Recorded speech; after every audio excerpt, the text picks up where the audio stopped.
Hi, everyone. I'm James Protin. I'd like to give a special thank you to our sponsors for the podcast, Candelore's Barking Beauties, with 5 locations throughout the region. Hi, my name is Kelsey Candelore, owner of Candelore's Barking Beauties, where our salon is your salon. We have 5 convenient locations, no appointment needed. All breeds welcome. Any size dog. We are open Tuesday through Saturday from 8 a.m. till 6 p.m. We have 5 convenient locations: Elizabeth, White Oak, Finleyville, Monongahela, and Irwin. Love to have you visit us.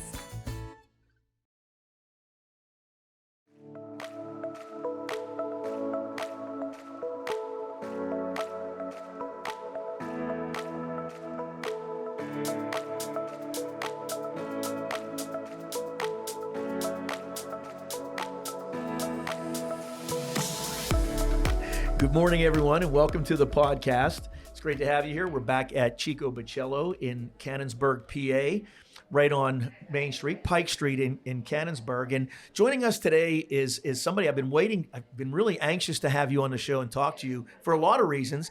Cori Wamsley joins us. She's the CEO of Aurora Corialis Publishing. She works with business owners who have a transformational story to share. And she helps them write and publish their book and their brand. She has 18 years of experience as a professional writer and editor. And I am reading this off of here, Nick, because I'm just old and I can't remember things. But she has 18 years of experience as a professional writer and editor, including 10 years with the Departments of Energy and Justice, which is really cool. I didn't realize that. And 4 years as the executive editor of Inspiring Lives magazine, which is where we actually met. Mm-hmm. Very cool. Well, listen, thank you for coming and welcome to the podcast. Thanks for joining us. Yeah, thank you for having me on. I've been excited about this because I'm kind of a frustrated author. I really shouldn't call myself an author because I haven't written anything other than a little blog. But I as we just spoke, I hopefully we're going to be able to get together and you're going to help me get this book that's been rattling around my head for 10 years out onto some paper. So welcome. You like do a little bit of everything. Yeah, I do. You're an author, a publisher, an editor. You're a mom, and you've written your own book, which is really cool. Let's start there. Tell me about your book. Yeah, I'm fascinated by that. Sure. So this is actually my 9th book. Your 9th book. Yeah. Wow.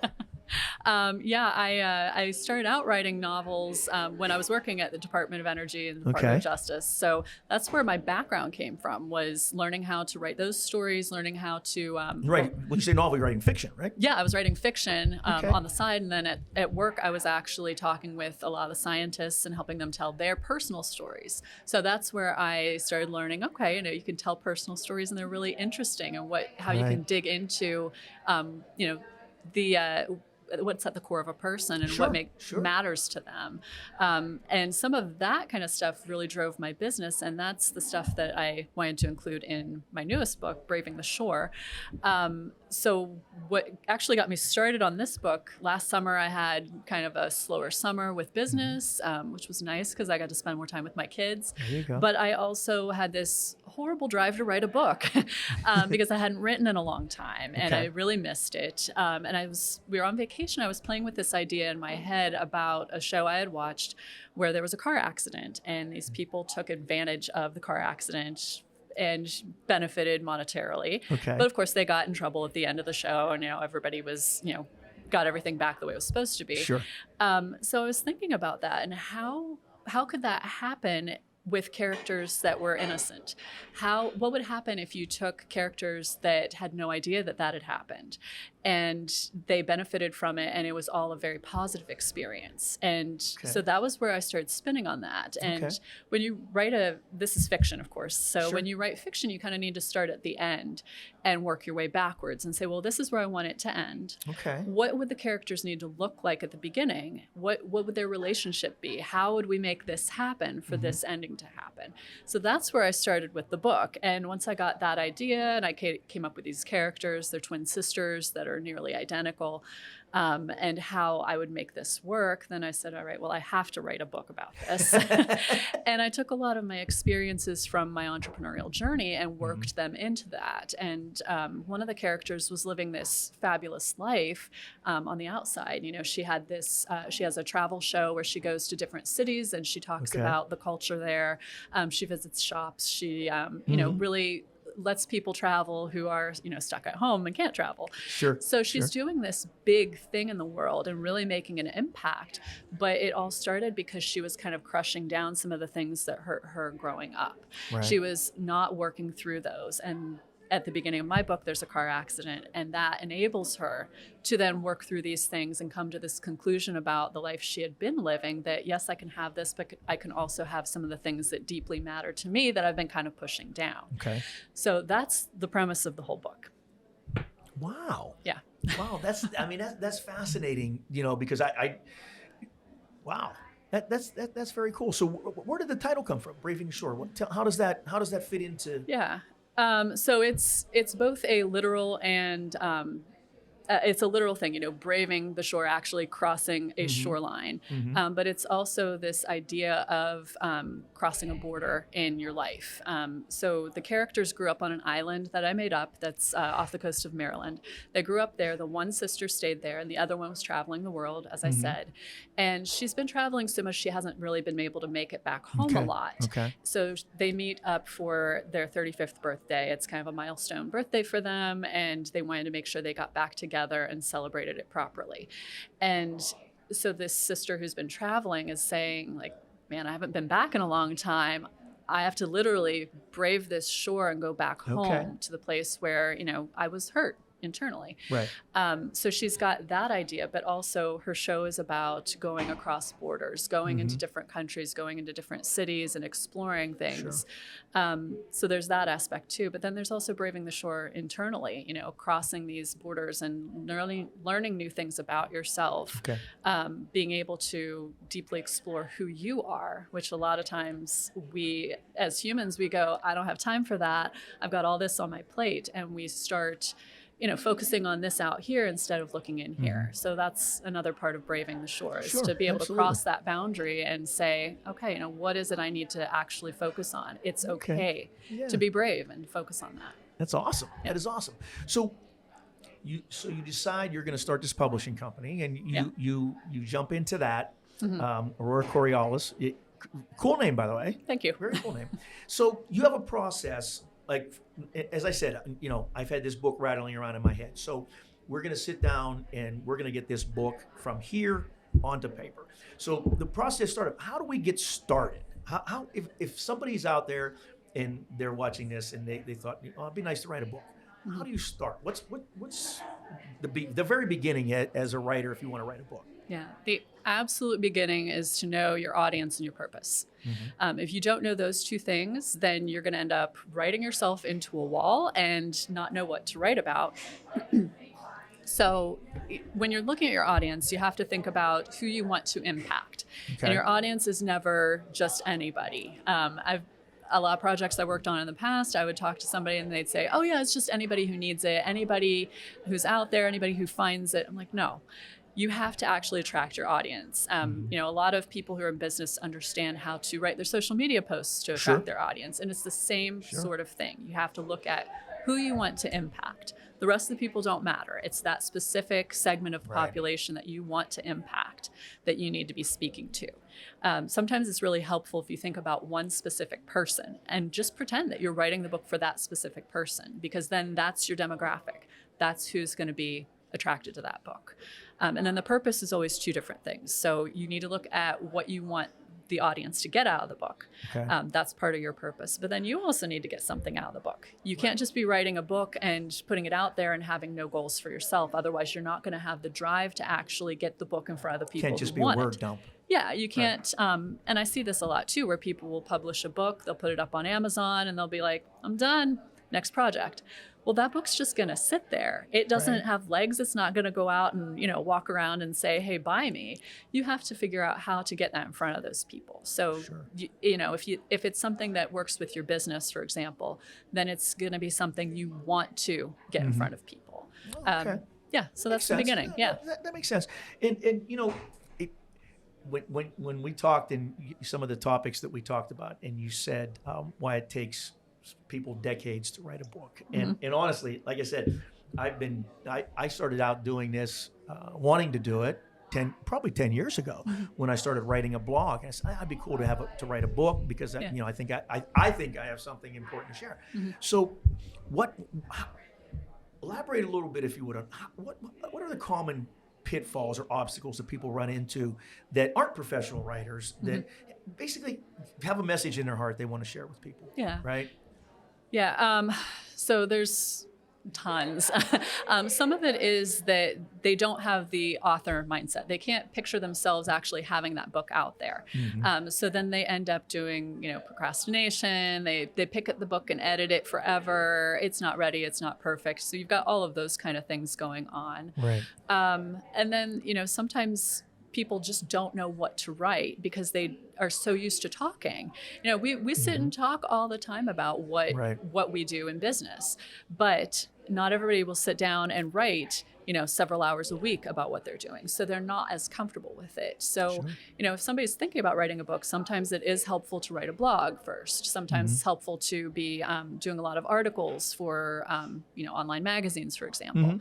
That kind of stuff will help you kind of get into that mindset where you're like, oh yeah, I can publish my words. I feel comfortable with this. And then there's always, you know, once you get that book written, sometimes people sit there going, well, I don't know what to do with it. Do I reach out to publishing houses? Well, that seems really inaccessible. I don't know the process for that. Do I just self-publish? Well, what am I going to do with it once it's self-published? I can't just let it sit there. So there's always that aspect of it too, just not knowing what happens after you've actually typed it. Because honestly, the typing up your story part can be the easiest part. Oh yeah, absolutely. I found that out. And, you know, I started to write and basically followed that same path, right? Because I talk for a living, right? Yeah. That's what I do. Business development, marketing, that's what you do. You talk to people, right? You have conversations. I've written proposals and things like that, written articles. And I actually wrote a column for a local newspaper for a couple of years. They were launching the paper and I didn't do it for any fee or anything like that, but just so that I could polish. Right? Because speaking and writing are two dramatically different things. Yeah. You know, and people automatically think if, you know, you're a public speaker, you do this, you do that, you can write. Yeah. And vice versa. It doesn't work that way. Yeah. You know, it's dramatically different. Yeah, absolutely. And something I find interesting is that a lot of speakers will say it just takes too long to get it written. Right. I mean, you can talk way faster than you can type in most cases. I'm kind of the opposite. I'll usually sit and I'm like, oh, I can type this out way faster than I can even express it. But, you know, there are apps that you can use so you can speak your book. So that's a nice workaround. Really? Yeah. And then, I've even done just like the email app on my phone and just turn on the little microphone and then speak. I've done blog posts that way before and just spoken it, you know, like while I'm out on a walk or whatever. So there are lots of easy hacks that can help you get through the writing process. And then some people, when they sit down at the computer, they're staring at that blank page. And that's really triggering. Oh, it is, Because you're staring there like there's nothing on it. It's intimidating. Right. Yeah, absolutely. Right. Absolutely. Wow. So, you know, I'm happy to hear that really it's not just me. I was thinking that it was just, you know, come on, what's wrong with you? Yeah. So, well, tell me about Aurora Corialis Publishing. Yeah. So I was a writing coach and book editor for several years, and I started the publishing house last spring of 21. Okay. And it came from the idea that I work with all these clients who are busy. They're busy business owners, and they'll come to me for coaching, and I'll say, okay, do you want to do editing? Okay, well, yeah, I've worked with you. I want to do editing. So it was kind of this build on process. And then I'd say, okay, I can show you how to self-publish. And they would be, you know, you could just sense that like, oh, kind of feeling from them, like, God, and one more thing and one more thing. So this was a way of me saying, you know what, I got you. I'm going to take this off your plate. You don't have to worry about this. We have a cover designer, we have editors, we have layout. Oh. I will publish the thing for you. All you have to do is show up and smile. So that's awesome. Yeah, it makes it a lot easier for them because they just don't have time to figure out all these things. Yeah. Right. So it's a turnkey operation for book operation is really what it is. Yeah. You know, and that we love that. Right. And we do that a lot in our business, in the engineering business. The more you can offer somebody to simplify a process for the average person, that's what people want to see. And that's fantastic. So, I mean, like I said a few minutes ago, I don't believe in coincidence. I think there's a reason for everything. And there's actually a reason we're sitting here having this conversation and we're together, because you are exactly what I need. So, I mean, no, I mean that. Yeah. And it's an intimidating process, right? And I forget who said it, but they likened it was an author likened to just basically stabbing yourself in the heart and bleeding all over a page, right? And it can be a painful experience, especially if you're writing nonfiction, and that's what I would be doing, right? I couldn't even think about just what you described. It coming up with with this book is like, really? I mean, you have a full-time gig, you have young children, you're a wife, a mother, and all these different things. Oh, and by the way, I'm going to write a book. Yeah. I mean, that's crazy. That is crazy. It is. Yeah.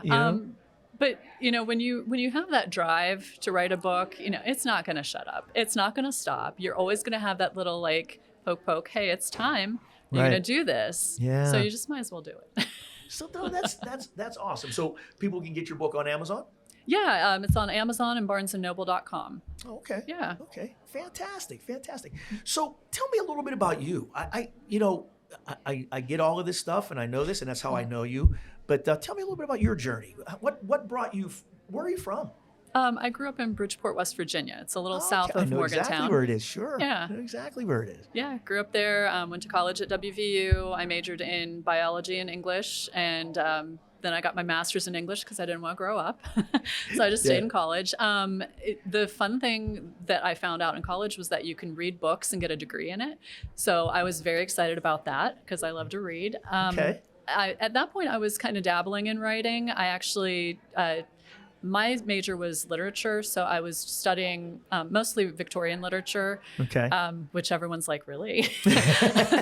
I found it fascinating. I loved, that's kind of how I learned about the history of the area. I wasn't a big history person, but I really enjoyed learning about it through the literature. So I found that interesting. And then while I was there, I actually took a class where it was a blend of the lit majors and the writing majors. And so I got to do some writing. I wrote some poetry. I wrote actually a chapter from one of my first books. And this was kind of eye-opening for me because I always wanted to write a book, and I figured I've read millions. Of course I can write one. So of course. I thought, this is going to be pretty easy. You just sit down and you start writing. And I love sharing this story with people because you see this in the movies. It is absolutely not true. You don't sit down and just start typing away and you wake up with a manuscript, or get up the next morning with a manuscript. That's not how it happens at all. And I thought, early 20s, I'm going to do this. Stayed up real late, wrote a few chapters. It was garbage. It was utter garbage. It didn't go anywhere. I didn't have a plan. I didn't know who I wanted to reach. I had no idea what the arc of the story was. So a lot of that stuff is what I work into my coaching now, is knowing up front what the arc of the story is going to be, who you want to reach, all of those kind of things. But yeah, that was where I started out. I ended up working for Department of Justice for a couple of years in Clarksburg. Okay, so you went from WVU. It's a great day to be a mountaineer, right? Always. Always is. Always. So you went from WVU as literature and writing, and you ended up at the Department of Justice. Yeah. So there's a division, the Criminal Justice Information Systems division. They study fingerprints and keep those records in the Clarksburg area. Really? Near where I grew up. Yeah. There's a division there. So I was at a wedding, and a friend of mine was like, hey, here's a card. I saw this job posting for a technical writer. I'm like, what the heck's that? So I look at it and I was like, yeah, I can probably do that. So I applied and got the job. Wow. But they needed somebody to do writing and editing. And so that's what I did there. I kind of got tired of that area. My best friend lived in Pittsburgh, and I thought, hey, I'll give Pittsburgh a try. It turns out that the contract I was on, they also had a contract with Department of Energy in Bethel Park. So I transferred up here to the Department of Energy and worked there for 8 years. And that's really where I got into storytelling and it was a really interesting job because I got to know the scientists and their stories, but we also talked about all the technology we were developing. So about, something that they were using to help a coal power plant reduce the amount of carbon dioxide being emitted. So that's the basic stuff that I was writing. But I had a whole bunch of different types of writing. There's a skill involved in making that interesting. Yeah. Right. Because like I said, I've been in the engineering business for 40 years. Yeah. It's kind of dry. It's not really an exciting, topic. Yeah. So I got to kind of combine my skills of storytelling with my technical skills. That biology degree came in handy a little bit. There you go. So I could understand it. A lot of that stuff is talking about analogies. Like explaining it as if somebody's baking a cake. Explaining it as if somebody's tying a shoe. Those kind of things that normal people do. Sure. That scientists are, doing this thing over here and really making it relatable. Yeah. That's amazing. That's an interesting journey. And from West Virginia to this to that, that's fascinating. So you've been in Pittsburgh ever since. You've been in the Pittsburgh area. Yeah. And you started your business. So did you make a conscious decision to leave the federal type work? Did a contract expire? What was your incentive, your impetus? What drove you to your entrepreneurial journey? How did that start? Yeah. So I had a 1-year-old and a 3-year-old at the time. And I went into work. I had been working from home for a while. Okay. They let me work from home. I had some medical issues they couldn't accommodate. So they had me at home. I went in on my youngest daughter's first birthday, January 6th, 2016. That's my birthday. Is it? Yeah. Wow. So I went into work. They asked me to come in for a meeting, and they said they were cutting half the staff. And they had selected me, even though I was senior staff. It turns out they were cutting senior staff. I was like, oh, well, this is great. That. Yeah. I had a 1-year-old and a 3-year-old, and I'm sitting there like, I'm barely sleeping through the night. I don't know what to do. I don't have a plan. I went home and I felt relieved because honestly, that wasn't where I belonged. Okay. It was not the right spot for me. And I always had this kind of feeling that wasn't right. Okay. So I went home and I was like, what the heck am I supposed to do? Called my husband and cried, called my mom and cried. And then I did what everyone does. And I posted on Facebook and kind of ranted. And Dr. Shelley Hipsky, my friend, I'd been friends with her for several years. She texted me and we were kind of texting back and forth, because she wanted to check on me, make sure I was okay. And she's wonderful, by the way. She is. Yeah, she's always been very supportive too. And she said the funniest thing. She said, so do you have an entrepreneurial drive? And I'm like, is that a drink? Should I be drinking right now? And she's like, do you want to, have you ever thought about starting a business? Because I think you have the skill set and I think you could do it. And I was like, I'm barely sleeping through the night. I don't know what I'm doing. So I thought, okay, it couldn't hurt. I'll try that. I'll try, putting out for jobs. So I was kind of trying everything at that point. And I literally fell into having a business. And when I started going to networking groups and talking about my books, that's when people were saying, okay, you write, but how do you write a book? So at that point, how many books had you written? Had you published? I had published 5. I actually self-published 5 novels the year I was pregnant with my first daughter because I don't nest like normal people. That's an understatement. Yeah, so I self-published, and the 5th one came out right before she was born. Okay. So that was a nice coincidence. So I'd done those 5. Cool. I'd also written one called The Knight and the Ninjas. It's a children's epic poem, and it's about a knight who falls through a magic mirror and ends up in Japan and meets all these ninjas, and they have complementary skill sets as well as downfalls that kind of complement each other. So they help each other out and build each other up. And then he goes back home. And it's a cute story. Awesome. I have a grandson that would love that. Well, it's available on Amazon. I will look for it. That's very cool. But yeah, it was just a fun story. I wrote and I illustrated it and published that when London, my oldest, when she was little, before Talia arrived. So at that point, I had already written those books. So five novels, one children's book, and I figured I've pretty much got some street cred for writing books. Yeah, absolutely. So, yeah, at that point, I had a couple people reach out about doing editing for their books. Okay. And as I was reading them, I was spotting so many things that in my heart, I was like, oh, I wish I could have talked to them before they wrote their book. But I didn't understand what this was yet until I heard about writing coaching and started looking into that. I'm like, oh, I can do that. So I added on writing coaching. So that's kind of where all of that came from. And then eventually we built to the publishing house. That is very cool. Yeah. I mean, that's quite a journey. I mean, and doing it all, that's impressive. That is impressive. So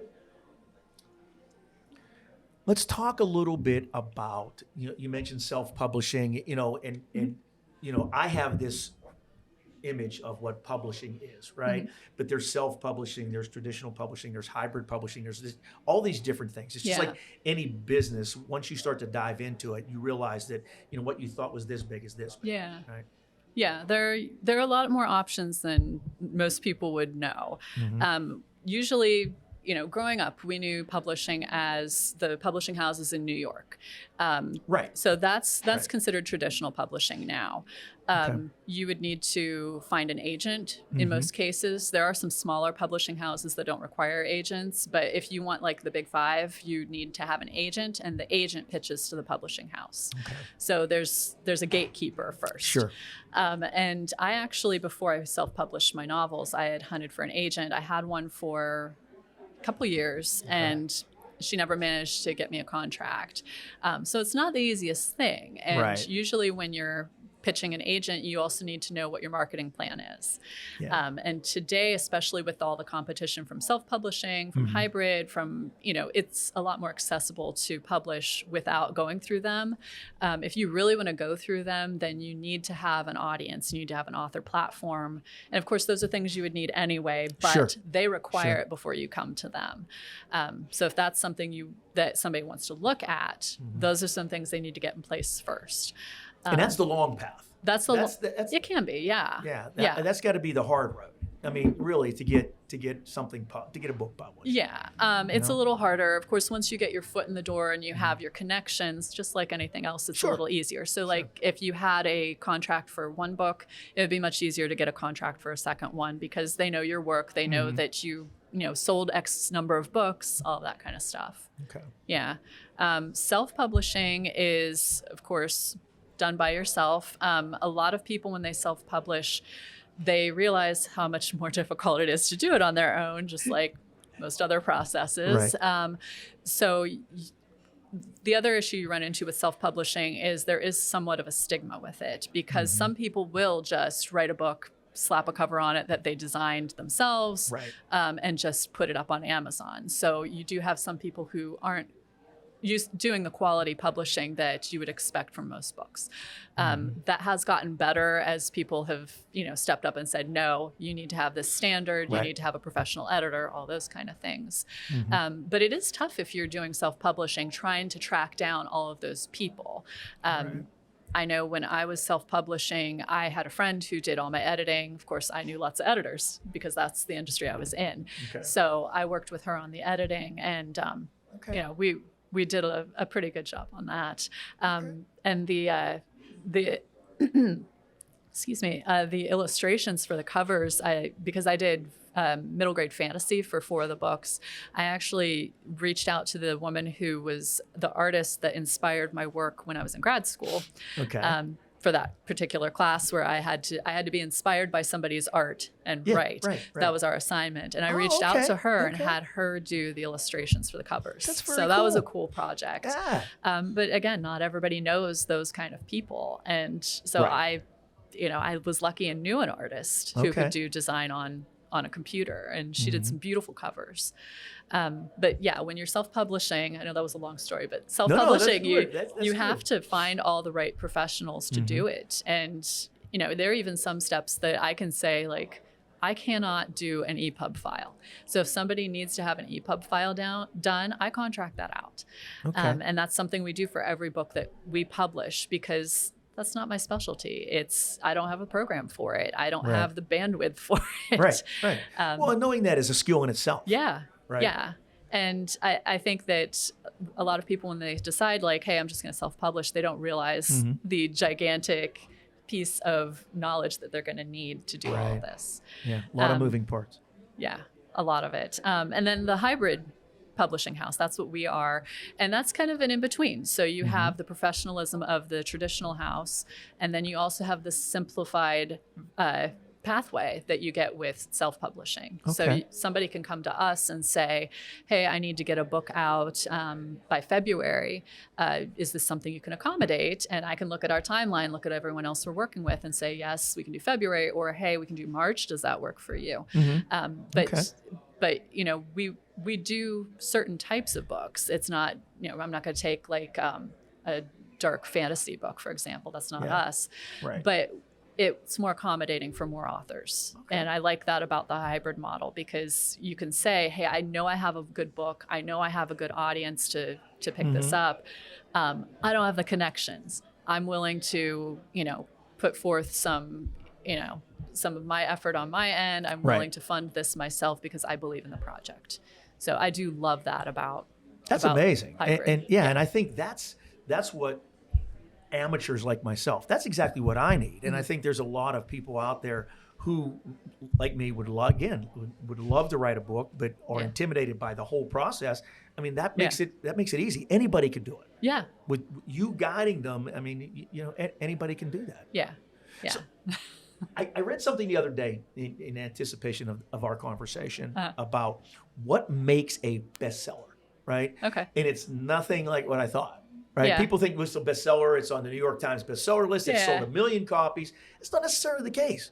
Yeah. So you'll see bestseller kind of used in different ways. If somebody says they're a bestseller, more than likely they're an Amazon bestseller. And that is just like everything else. It's a process that you go through. Right. But it's something that says, hey, I put in the effort to get this out to a lot of people, make a lot of buzz around my book. It's a marketing campaign. Yeah. And when people look at it as a marketing campaign, I think that kind of demystifies it a little bit, and it also makes it more accessible. Right. So lots of people can become Amazon bestsellers, and you don't have to hit #1 and stay at #1, although that's something we would all like. So yeah, it is a marketing campaign, and it's the same thing if you see somebody has hit like New York Times bestseller. They had the marketing in place for that. It's not that everybody went, wow, this is the best book I've ever read. It's a #1. That's how it happens. It's marketing. Right. It's marketing. Yeah. And you know, and the same article I read said that it's a rare book that sells 1 million copies. Most books sell very, very small amount. Right. You know, it's a successful book if you sell 1,000 copies. Yeah. Right. So, and that's a misconception, right? Everybody, I thought, you know, if you wanted to be a bestseller, you had to sell like 1 million books. Like, you know, had to be, you know, that only famous people could do that. Only, you know, like only Ernest Hemingway could do stuff like that. You know, and I read, Matthew McConaughey, right? He wrote a book and it was instant bestseller. It said, what does that mean? You know, does that mean he's Matthew McConaughey, so everybody knows him? So people are going to go out and buy his book just because his name's on it. Right. I have no prayer. I mean, nobody knows who I am, right? So why would I even write it? You know, because it's never going to get seen because I'm not Matthew McConaughey. Right. And I think it's important to know what your goals are with your book too. If you're writing a book and you have a lot of desire to impact people, then you know that you don't have to get that book out to every single person in the country. Your desire is to impact people. So that's more where you need to be focusing on who those specific people are and getting it in front of them. And then I find that a lot of times that sort of thing will naturally, you know, get you sales instead of looking at, oh my God, I got to have a million people buy this book. That's a weird kind of pressure to put on yourself. It is, yeah, it is, absolutely. Yeah. And I think that stops a lot of people. That's a hurdle that most people who are interested in writing can't find their way around or over or through. Yeah. Right. And I mean, it intimidated me because the last thing anybody wants to do is fail. Right. We're all afraid of failure. So if I pour my heart out into a book and I get it out there and nobody buys it, right? I mean, that stop. Well, that's it. I'm done. I'm not going to do it because I can't take that. Yeah. See, I'm not that guy. I mean, if my mother's the only person that buys the book that I'm going to write, that's okay. Yeah. That's who's meant to see it. Right. Right. So, I know the audience and I know all those things. So I'm ready to write my book. Right. Mm-hmm. So we're sitting here. I have an outline. I've got all these things. So you're going to look at it and you're going to say, Jamie, this is terrible. This is just terrible. So if we get to that point where you think I think that it's great, right? Because it's my life. It's all these things that I feel. I poured my heart out. I'm vulnerable. I'm all these things. And I think this is fantastic. And you're just going to take this and you're going to love it. All you got to do is just put it in the form and print it. It's ready to go. And then you're going to tell me that it's terrible, right? So where do we go from there? What would be that next step when you have to give me that bad news? Okay. So I'm going to back up and say I never would tell somebody that their book is terrible. I would look at it say, thank you in advance. Yeah. Somebody lovingly crafted this, but it needs some work. There you go. Okay. And I understand that when somebody's writing a book, it's their heart. It's a lot of very deep stuff. Right. Whether it's fiction or nonfiction, it's a lot of, it's in your head. It's part of you. Everybody already has that book in them. It's just getting it out is usually the problem. So if you've gotten it out, usually I can take something like that and say, all right, let's back it up and look at the structure. There are absolutely ways, I think I referred to it once as mosaic writing. So you have the puzzle pieces. We just need to look at the structure and see what is actually the most important things to plug into that structure. Okay. And you showed me your outline. So I know you have a solid structure. So most people, if they have a solid structure, they can at least take all the stuff that they've written and say, all right, this needs to go here. This needs to go here. I think one of the most important questions you can ask yourself when you're reading over your manuscript is, does my reader need to hear this? Either is this too much information, that level, or is this going to help them on their journey, that level? Right. But there are always questions you can ask about what your reader needs, and that again is why you need to identify who your reader is and what they want out of your book from the very beginning. But yeah, if you have a manuscript that's kind of big and bulky and a lot of times as authors, we love our own words. Oh yeah. So when you're editing the book, a lot of times that's stuff you have to do is sit down and say, hey, I don't think this is necessary, or I'd love to hear more about this piece. Let's make this a focal point for the chapter. Okay. The editor is always your best friend. And I know some people will look at that and be like, oh my God, there's so much red. I must have been wrong. It's not wrong. Your editor is your ally, and they are trying to work together with you to create a piece together. So, and this went through editing. Allison edited my book. Allison Fripp, she's amazing. She edits a lot of our books, and she went through this, and there were red lines on this. And I'm a professional editor, and there were things she caught that was like, this doesn't make sense. There were very few commas and periods missing, but there are things that the editor's going to catch that they'll say, hey, I don't understand what this means. Can you explain this? And it's because we know what's in our heads. We know our books. So you pass it to somebody else, and that's the best thing ever, is to have someone look at it before it's printed and say, hey, this doesn't make sense. You don't want somebody to read this and say that. Exactly. Yeah. I think that's critically important. And, we talked about word counts, right? Like we had talked about, 40,000 words is like a good book. Yeah. What does that equate to in pages? Because most people think in pages. They don't think about, Yeah. So what I was talking about was for nonfiction, like a self-help sort of book, that genre. Which is where I'm at. Yeah. If you're working in a different genre, please research what the page count or what the word count is for that, because it's different for every genre. But yeah, for like a self-help, that sort of book, a business book, that's going to be 20,000 to 40,000 words. A nice spot for it is the 30 to 40 range. That's going to typically run you So about 150 to 200 pages. It might run to 50 pages. It depends on your font. It depends on the page size, the size of the margins, how much front matter you have. If you have a 3-page dedication at the front, that's going to make your book longer. If you have a lot of pictures. So that's why there's always that like ballpark sort of thing. Yeah. And I think you would want to keep it as streamlined and concise as possible, because I don't think the average person has the attention span to, War and Peace.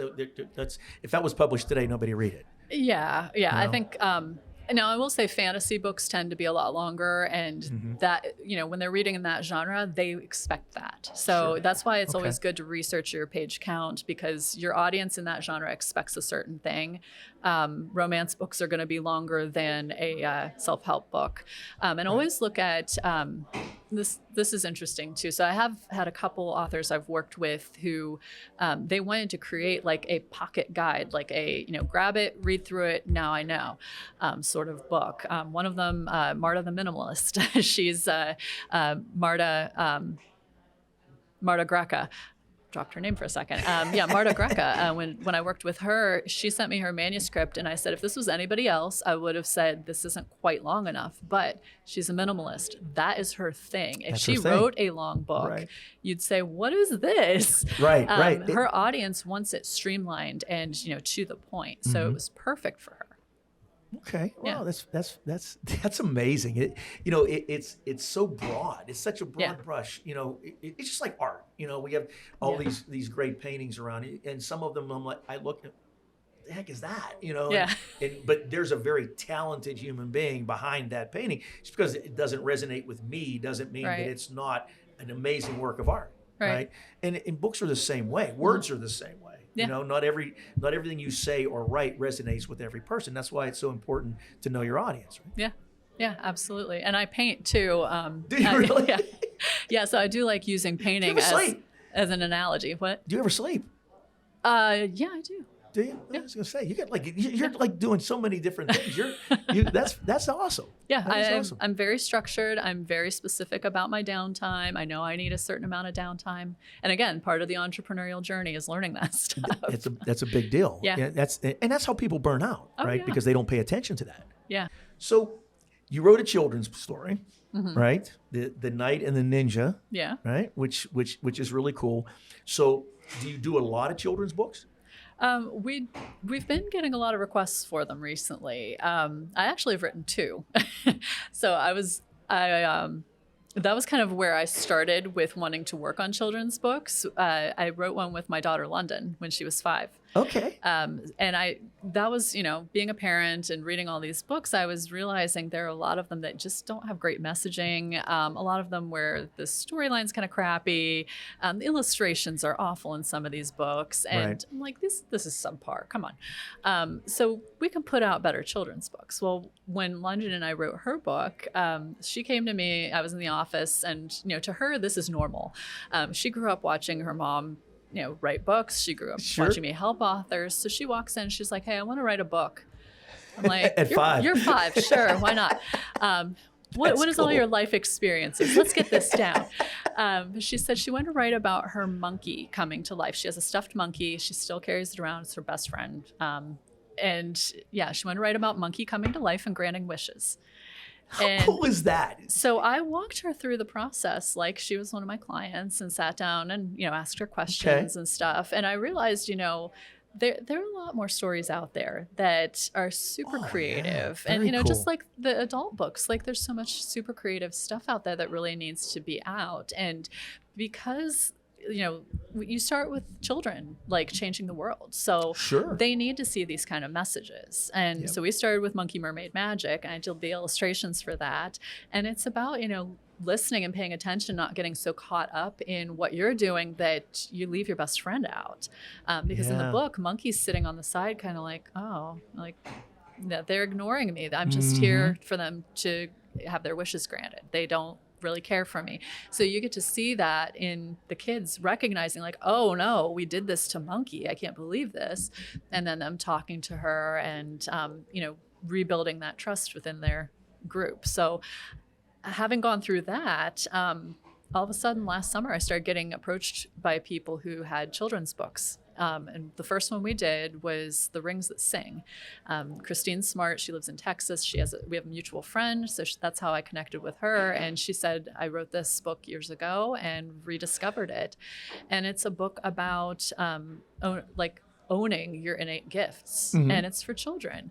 And this little girl, she gets a violin. She's always wanted to play the violin. She picks it up. She can't play the violin. She's never played a violin. So then she's very upset about it, as most kids would be. But then she goes on this journey and discovers that she has this innate gift for music. And they go to Jupiter and they dance on the rings and they play music. And that's how she discovers her gift. So the big message in that book was, to believe in yourself and learn about your gifts and then embrace them and let them out for the world. And once we did that one, that is awesome. It's like, we had to do more. We have King Kindness of Can Do coming out very soon. Our author, Fran Kane, she lives in this area. Okay. So she's going to be putting her book out, and it's about kindness. And she was another one that she was like, the driving factor behind this is I want better children's books. I want better messaging for people. So, yeah. It's so important. It's so important. It's the future. Right, our children and grandchildren. I mean, it's the future. And I had mentioned that I wrote a column for a local newspaper, and one of the columns I wrote, I did it for 3 years.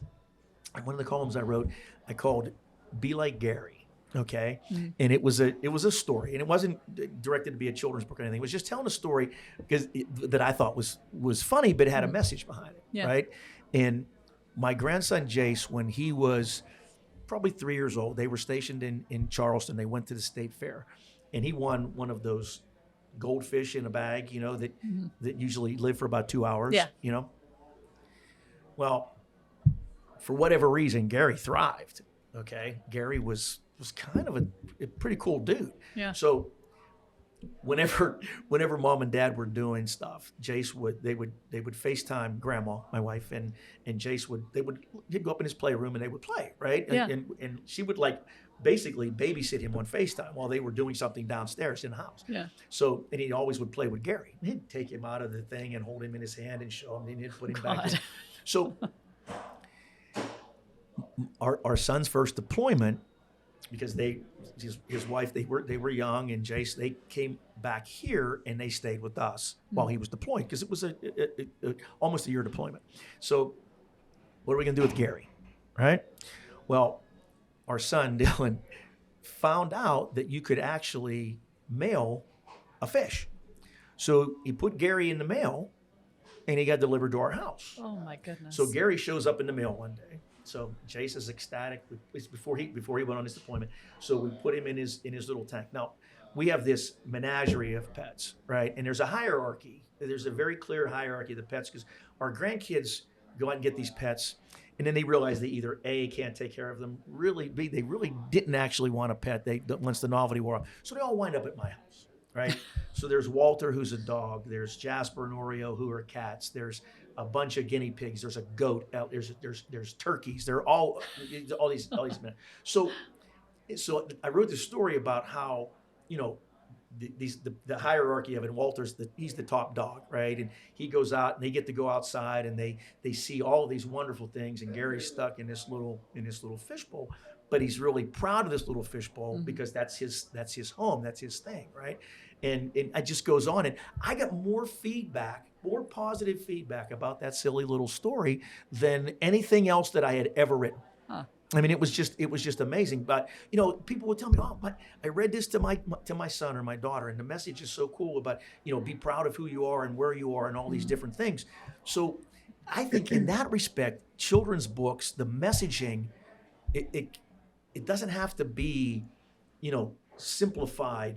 For kids get things. Yeah. They get it. And a lot of it is about the imagery, right? And the illustration. And I've been fascinated about that ever since, because I just never thought that, That was the thing that I've gotten the most positive feedback about anything that I've ever written, was that silly story about Gary the goldfish.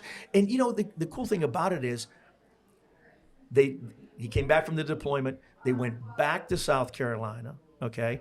Then they got posted in Missouri. Gary went to Missouri, Okay, so it's like the constant in Jace's life, through being a military kid, was Gary the Goldfish. Yeah. Right. So it was just a really cool thing about belonging and fitting in and being proud of who you are and all those different things. It resonated with so many people. Yeah. You know, it was just hard to believe. Yeah, I think we're coming to a point now where we understand how impactful story can be. Right, And right. I had looked at an article a while ago, and the statistics about how story can impact people was really interesting, because it's good for any type of learner. And Exactly. that's, because anybody who's more visual, they listen and they can see the pictures in their head. Anybody who likes, oral learning, they can just listen to the story and get the concepts. I mean, Right. there are so many different ways you can understand story, and then it sticks with you. Sure. So, people 20 years from now are going to remember Gary the Goldfish, and they'll remember the lesson they learned from Gary the Goldfish. Right. Yeah. Right. Yeah. So I think it's great. And, I remember as a kid, I spent a lot of time with my grandfather, okay, and his buddies, and they would tell stories, and they would tell me stories, and I loved it. I could sit and listen to these. I'm a little kid, right, and I could sit and listen to these guys talk all day, right, and kids would, like, what are you doing? Let's go do this, let's do that. It was fascinating to hear, and I know. Listen, most of the stuff they told me they made up, right? I mean, Yeah. it's, they were entertaining the little kid, but it is so important because there are things that as an adult, right, I pulled lessons from those silly little stories, that were very applicable when I encountered some sort of adversity or obstacle in my adult life.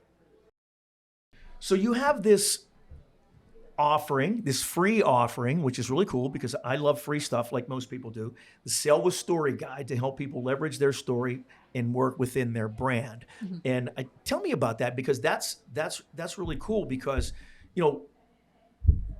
again, like we talked about, people don't know where to start. Yeah. Right. So is that, if somebody gets this guide, is that something that's the starting line?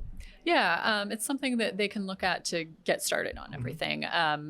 It gives a few little details of things that I typically work with my clients on when we are getting started on their books, and it can help you get rolling on yours. So, somebody could take that and really run with it. Oh, okay. Yeah. Fantastic. That's cool. And that's great marketing. Yeah. Right. You're very good at marketing, especially on social media. As I said, I see you just about every morning on LinkedIn, and you have fun with your marketing. Yeah. with your content, and there's a lot of people who put out a ton of content, boom, boom, and that's great, but you have fun with it. Nobody wants to be sold. Right. Nobody wants to be sold anything, and when I see your stuff, I look at it, I pay attention, I read it. Okay, largely because you might be making a silly face, or the thing you did with the lemons, and and I'm like, it makes me want to read what you put out there. So you're really good at that. You're really good at marketing. Thank you. And again, you're marketing yourself. You're not marketing your publishing house. You are, but you're marketing Cori. Yeah. Right. And Cori's cool. I mean, that's, when I see that and you're smiling, you're happy and you're having fun and you're enjoying yourself, that brings me in. Yeah. Right. That pulls me into you. So, I mean, there could be a guy or a woman who's comes right after you in the feed, who's doing exactly the same thing. And I'm going back to you. Right. Because I'm comfortable with you. I like you. I want to work with you, and that's something that a lot of marketers don't get. Yeah. I think it's important to showcase who you actually are. Nobody wants to work with somebody who's super stiff and looks like they're, upset. Like, I don't want to approach someone and be like, oh God, you look very stiff. And I don't think we're going to get along together. Yeah. Like, I want them to understand, like, it can be a fun process, and your story should be a fun process. It shouldn't be painful to get your story out. It shouldn't be painful to publish your book. It should be fun and easy. So I try to convey that with, I do a lot of selfies, just fun selfies, like you mentioned. Sure. I did one the other day where I was kind of dancing, and like, it should be fun. It should be approachable, and it should connect, me with other people who are like me. I also don't want to work with a client who's going to be super stiff and boring to work with. So I want people who are going to be interesting and have good stories. Excellent. Well, listen, this has been fantastic, and I really appreciate you joining us and teaching us about the process of writing a book. And I can't wait to get started. I really, I'm looking forward to it. I think that hopefully we'll come back here in not too long of a time, and we'll have, show your book. Oh, yeah, Braving the Shore. We'll have my book there that we can share that. So thank you very much. I really enjoyed it. Sure, thank you. This was wonderful.